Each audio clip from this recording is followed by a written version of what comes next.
Hi, this is Michael Buffer, and welcome to the BoxHard Podcast. Hello, everyone. This is Mikey Garcia. It's the monster from the swamps, Regis Rougarou Prograis. Hey, what's up? This is King Carlos Molina, former IBF world champ. This is Michael, the Bounty Hunter, 2012 Olympian and your people's champ. This is Charlie Edwards, flyweight champion of the world. This is Fast Eddie Chambers, and you're listening to the BoxHard Podcast with my main man, Joey Coastman.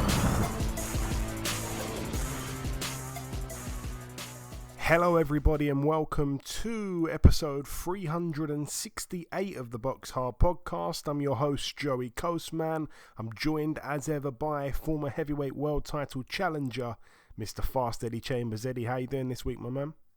I'm doing good, my man. How about you? Not the best this week. I never usually say that. It's usually, always good when speaking with you, but this time, not the best. I'm battling COVID-19. It's the second time I've had this now, so it's hit me kind of hard. Feeling a little bit better today. I think I'm on day 3, so I feel a little bit better. But yesterday and the day before, I was just in bed all day in the dark. It was horrible. But anyway, leaving the negativity behind, moving on to the review part of the show. The show must go on. We're going to start here at the Nassau in Poland. Over here, 2 fights to mention. Krzysztof Wlodarczyk, now 61-4 with a draw, a TKO in round 6 against Cesar Reynoso, who's now 17-18 with 4 draws. We also had Matthias Mastanek, now 47-5, a unanimous decision over 12 rounds against Jason Watterly, who loses his He's now 10-1.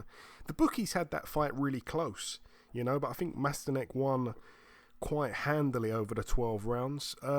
Moving out now to the Wembley Arena in Wembley, London, United Kingdom. I'm going to really try and run through everything as quick as possible this week.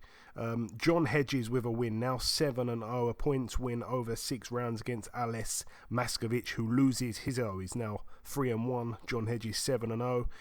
Johnny Fisher, a heavyweight I really like, 7-0 as well now. A first round knockout against Dominic Musil, who's now 7-5.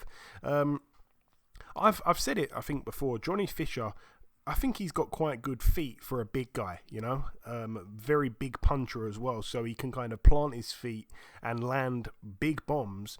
And then he can also, move really well. He's not like a stationary target, I don't think. And I've heard behind the scenes he's got an excellent chin, and I think he's got a bright future. Still very young.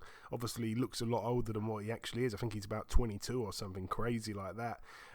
Elsewhere on the card, Katie Taylor, now 22-0, unanimous decision over 10 2-minute rounds against the previously undefeated Karen Karabahau, who is now 19-1. She loses her That one was for the IBF, WBA, WBC and WBO lightweight world titles. I expected Katie Taylor to win that one on points, and she did.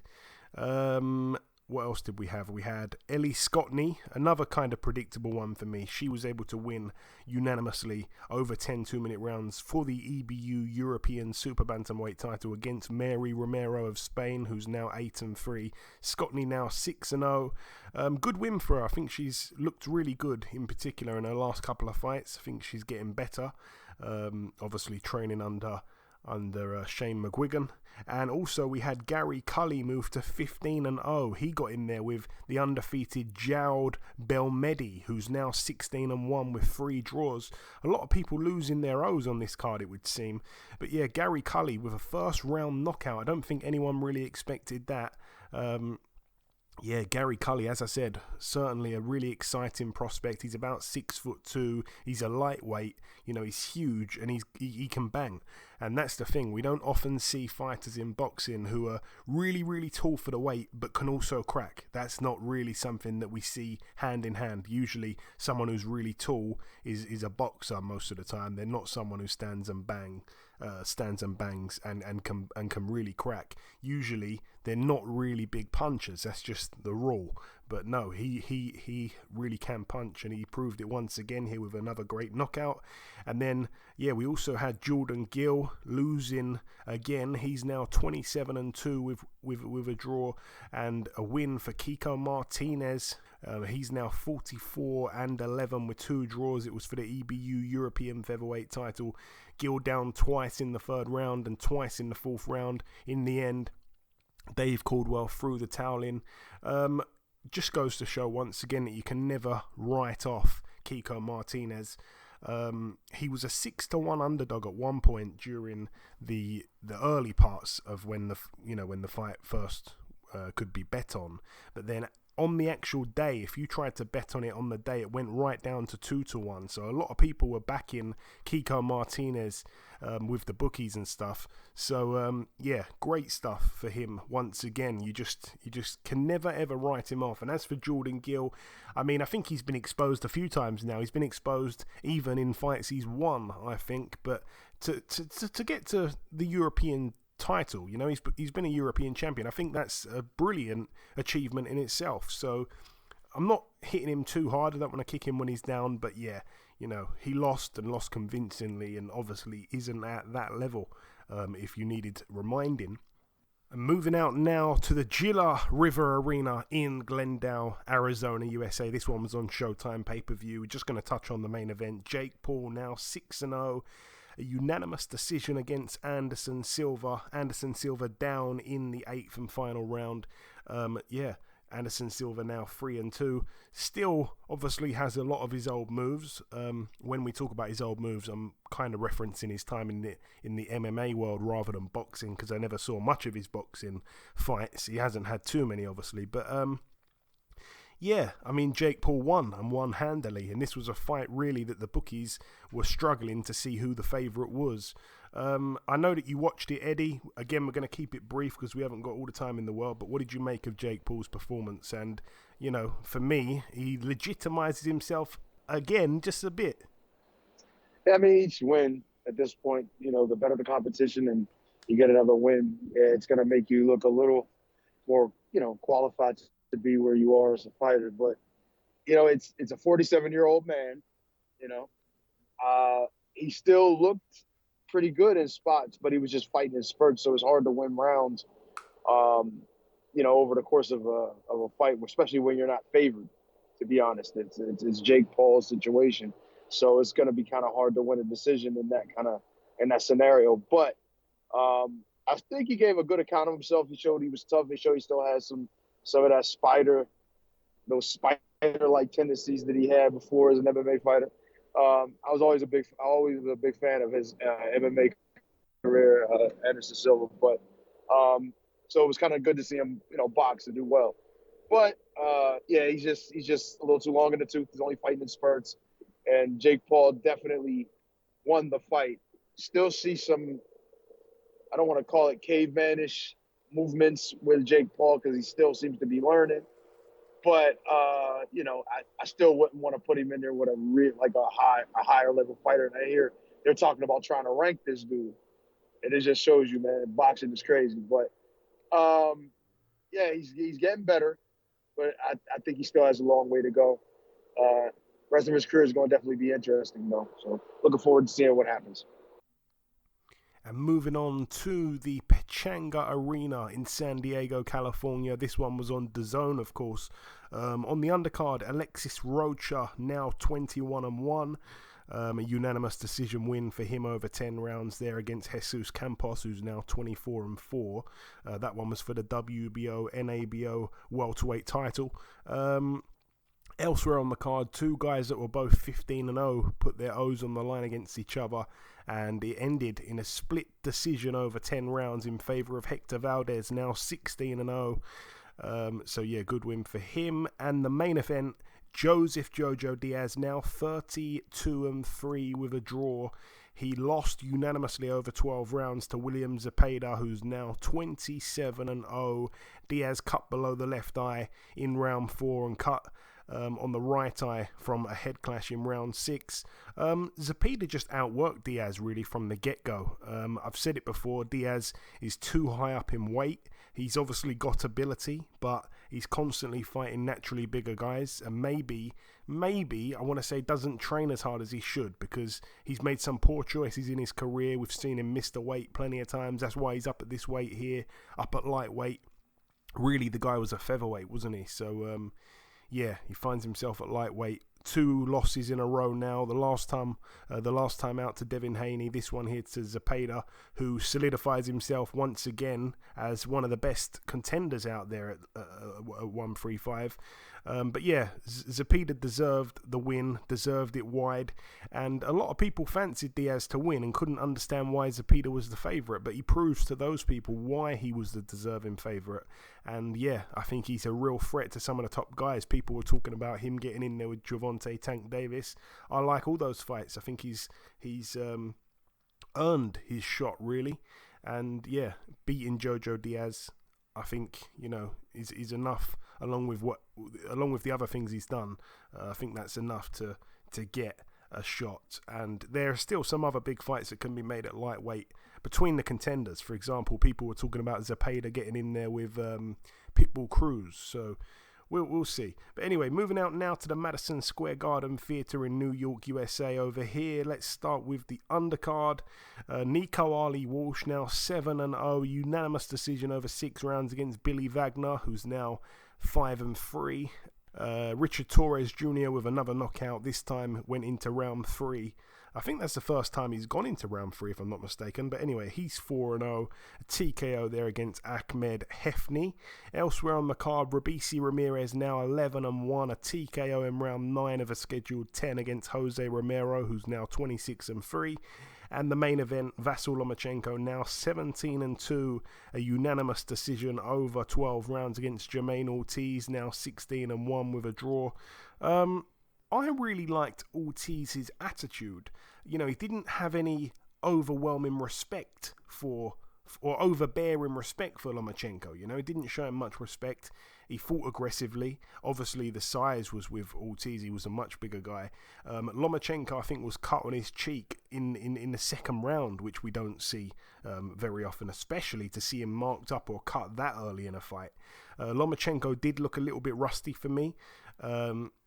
Of course, the fight clashed as well with Diaz and Zepeda, which was kind of dividing my attention a little bit. But as the fight wore on, Lomachenko's experience, I think, shone through in the end. But at times, Lomachenko could not get into his rhythm. Officially on the cards, he won the fight 7-5, 9-3, and 8-4. I didn't actually score it because, again, it clashed with, I think, that Diaz-Zepeda fight, and also another card I was watching as well. But I felt it was a close fight from what I saw. And maybe, I touched on it last week, Eddie, those trainers I mentioned, maybe they did know a thing or two that I didn't know, because I felt that stylistically it was a bad fight for Lomachenko. That's how it looked to me. And maybe Ortiz is maybe one to keep an eye on for the future. He put in a good effort there against Lomachenko. What did you make of it, Eddie? Yeah, I agree 100%. I thought Jermaine Ortiz showed really well. I thought he did as good as you could have asked somebody, fighting a guy like Lomachenko with so much experience, so much skill.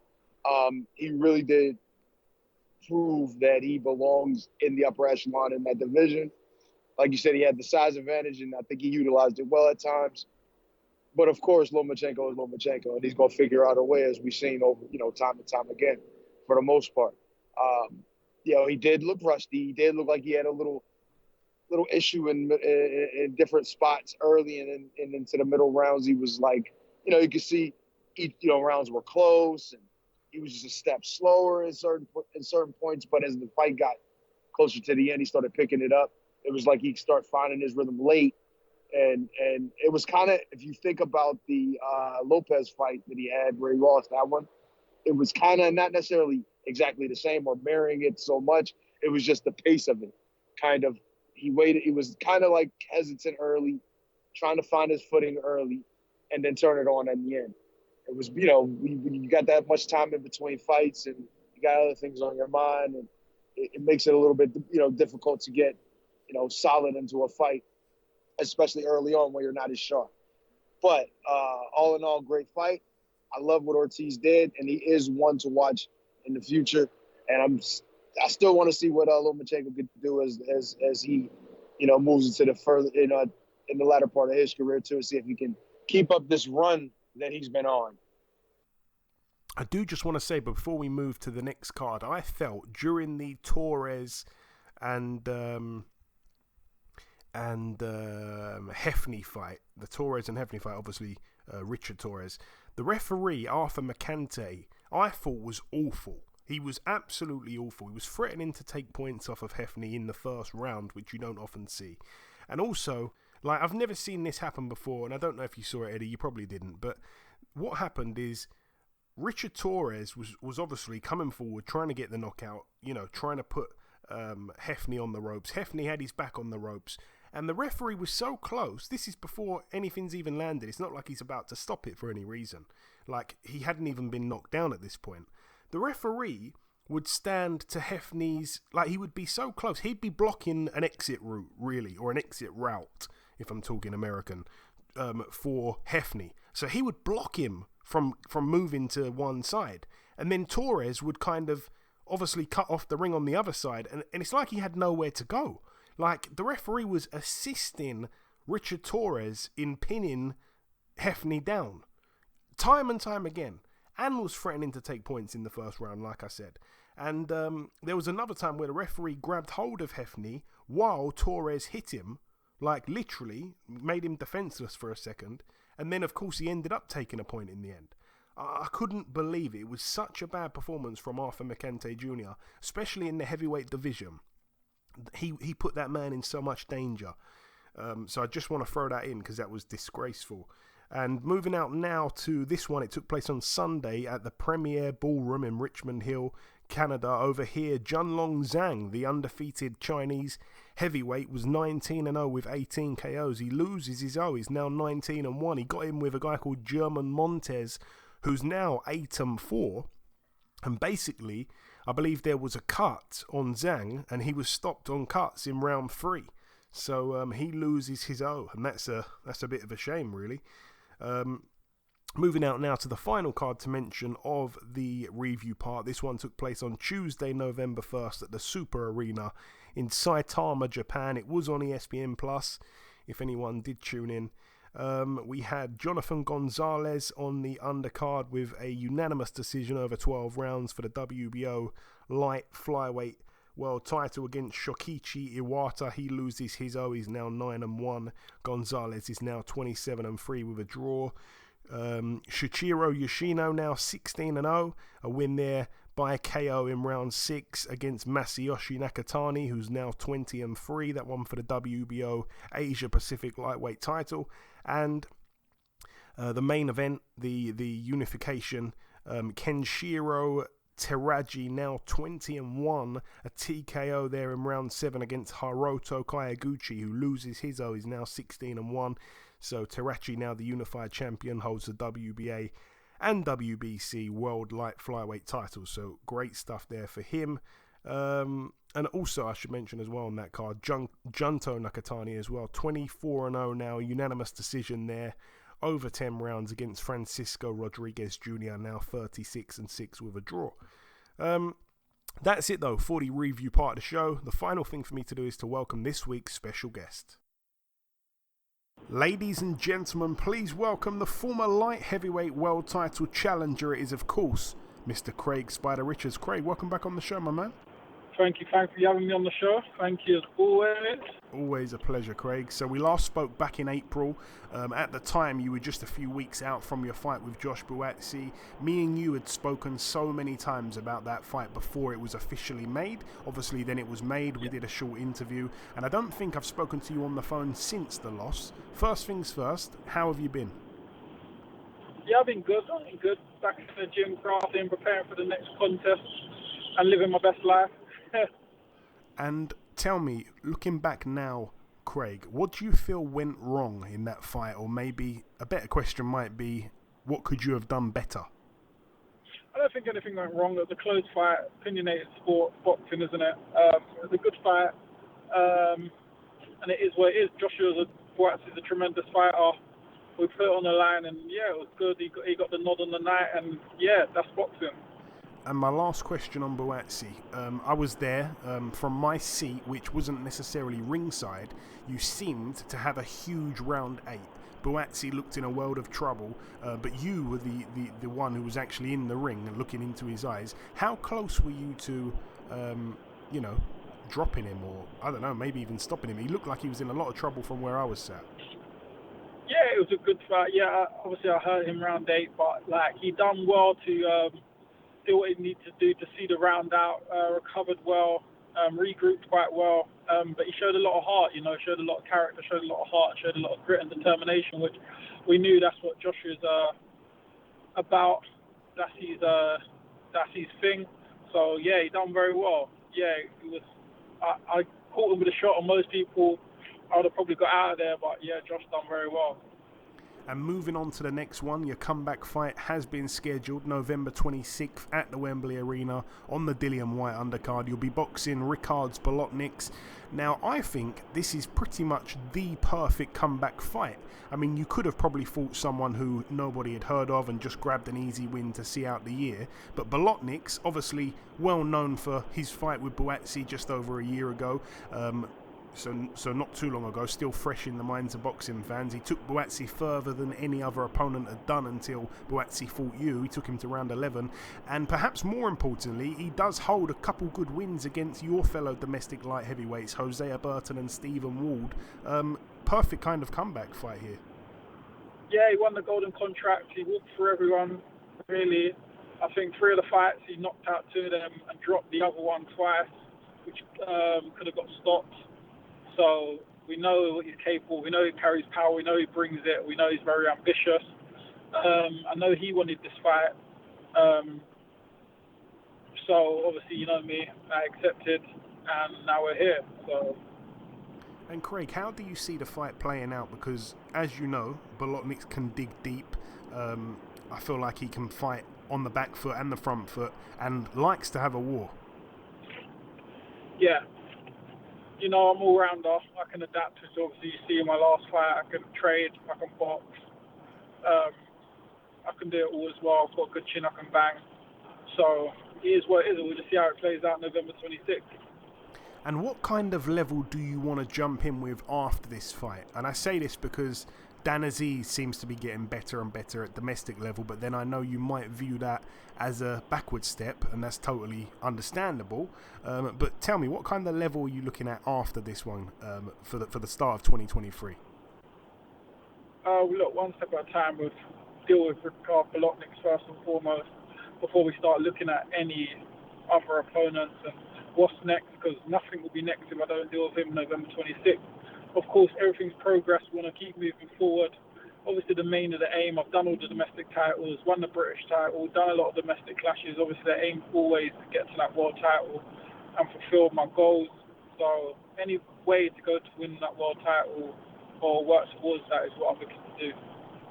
And every December, Craig, on the podcast, we've got a rule. Anyone I interview in that month, I like to ask them what would be on their Christmas wish list in terms of their career for the following year. For the following year. So I'd ask you, in a realistic world, what would you want 2023 to bring you? We're not yet in December, but I think it's a good, valid question to ask.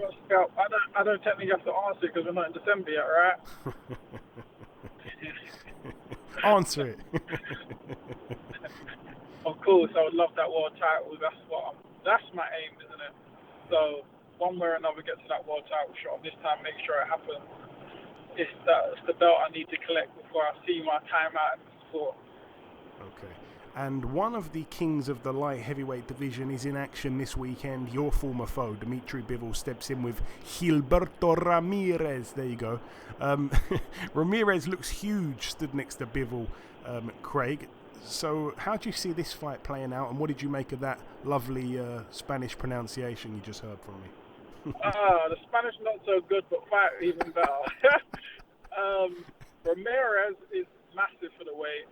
I think he puts on, 30 pounds or something. 205, I think he comes in or something.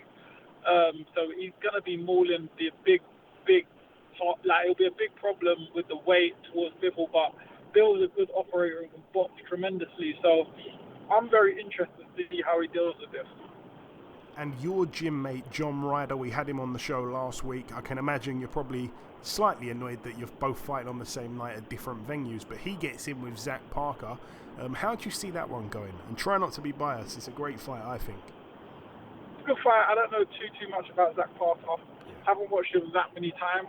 I think I've seen two fights of his, I think Darryl Williams, I saw him fight, and I think I saw him fight someone else. Was it Morrison or something? Marcus I can't Morrison, remember. I haven't seen him. I've only seen him a small amount of time, so it's hard to have an opinion. So I don't end up being biased. Obviously, I've seen John multiple millions of times. And I literally just finished sparring with John as well today, actually.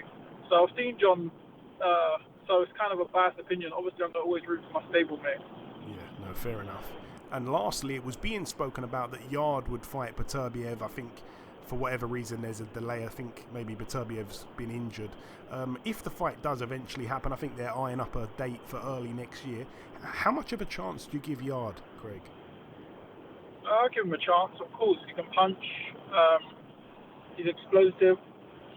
And we've seen Beterbiev's been hurt before, but obviously Beterbiev is going to go in there as a massive favourite, but I would not write Yarde off. Yeah, let's hope he can do it.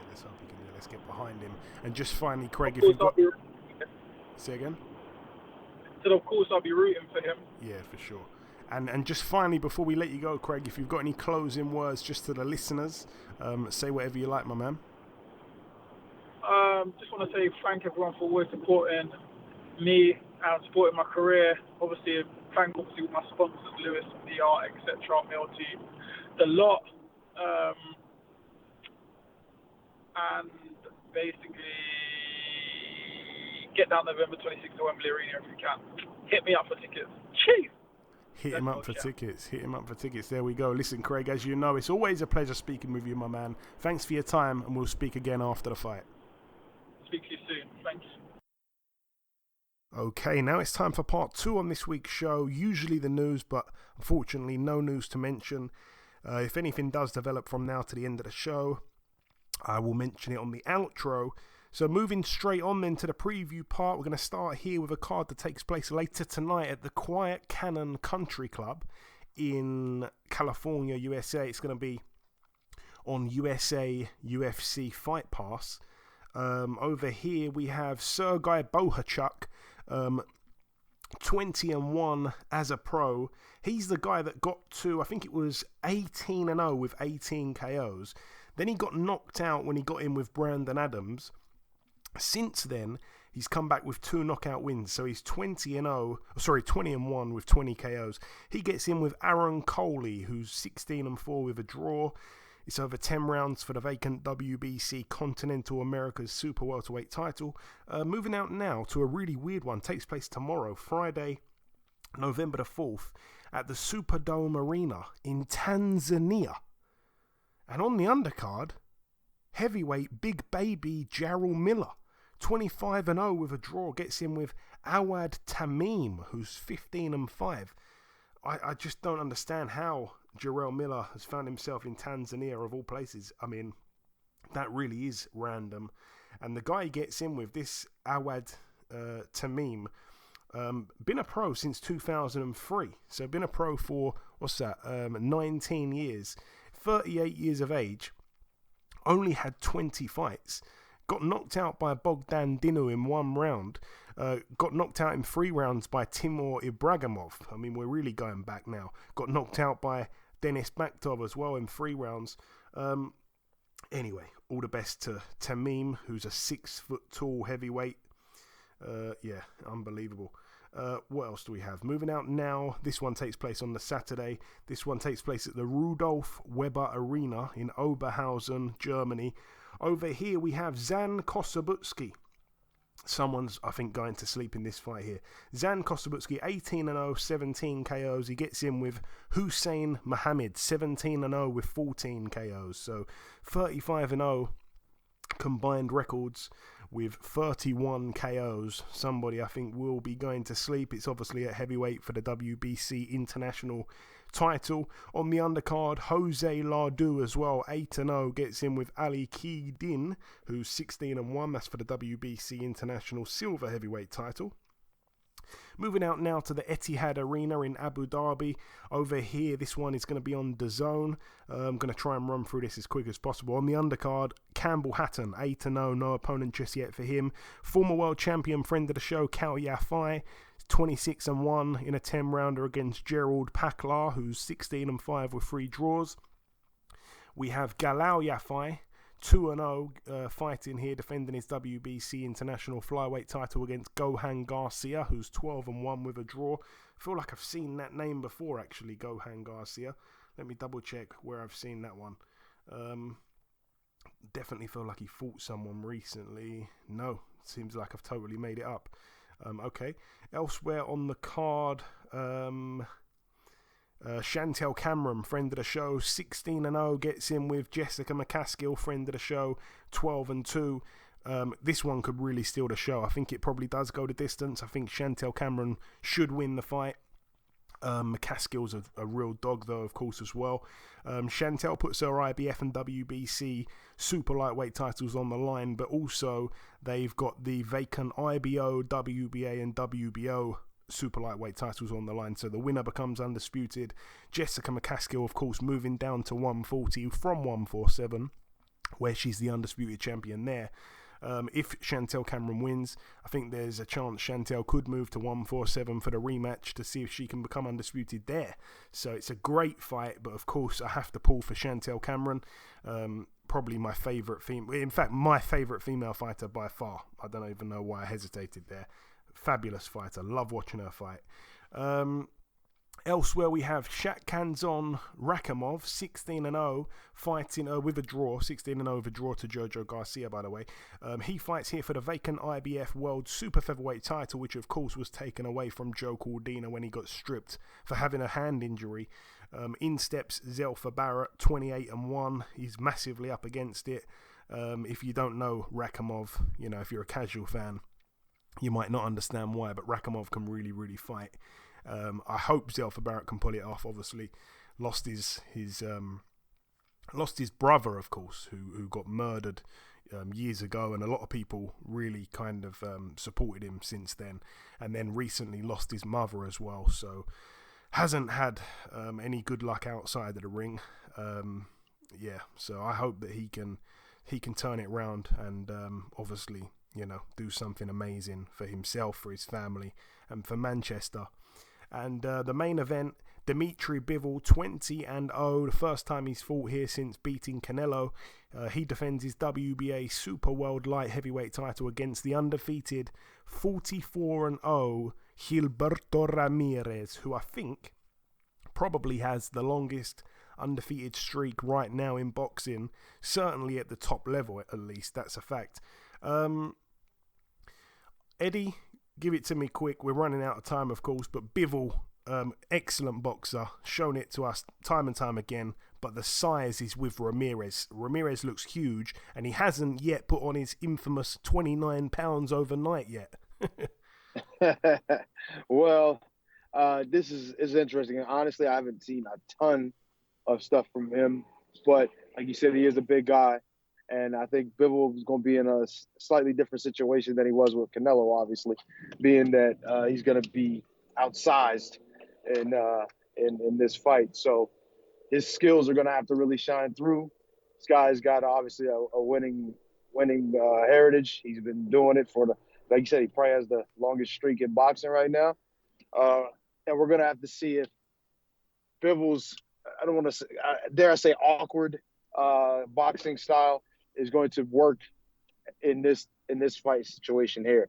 I think he has the ability. I think he's obviously in that position for a reason. He's beat Canelo for a reason. So I expect that he's going to do good things in this fight, and I'm looking forward to seeing what he does. Yeah, I'm looking forward to it too. Bivol's the massive favourite, which I think the odds are a bit wrong on that. I don't think he's a that big of a favourite as what they're making him. I think you've got to put about $60 down to win $10 on top. So he's a massive favourite. But moving on to the final card to mention, it takes place at the Armory in Minneapolis, Minnesota, USA. Over here, it's going to be on Showtime. A few former champions on the card. We've got Julian J. Rock Williams, 27-3 with a draw, getting in with Rolando Mancia, who's 18-11 with a draw. Julian J. Rock Williams coming off 2 back-to-back defeats, of course, to Jason Rosario, and then the unexpected one to Vladimir Hernandez, which was 13 months ago now. So, it's a tough one for him.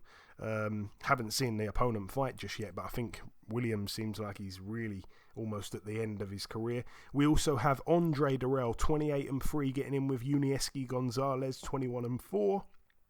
Gonzalez, last time out, was seen getting in with Gilberto Ramirez, by the way.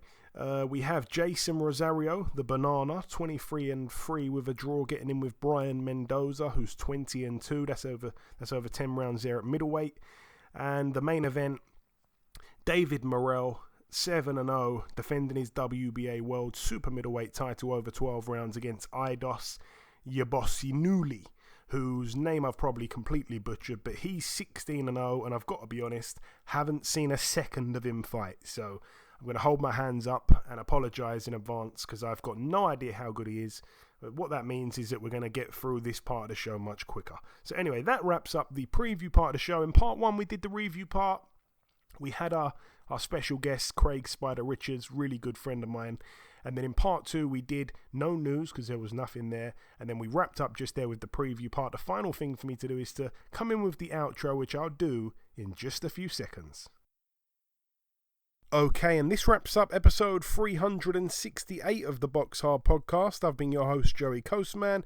Eddie Chambers has been with me for the duration of the show. A huge shout out to this week's special guest, the former light heavyweight world title challenger, Mr. Craig Richards. The biggest thanks of all, though, goes out to you, the listeners. That's about everything from myself. Enjoy your weekends, people. Stay safe, and we shall see you all again next week.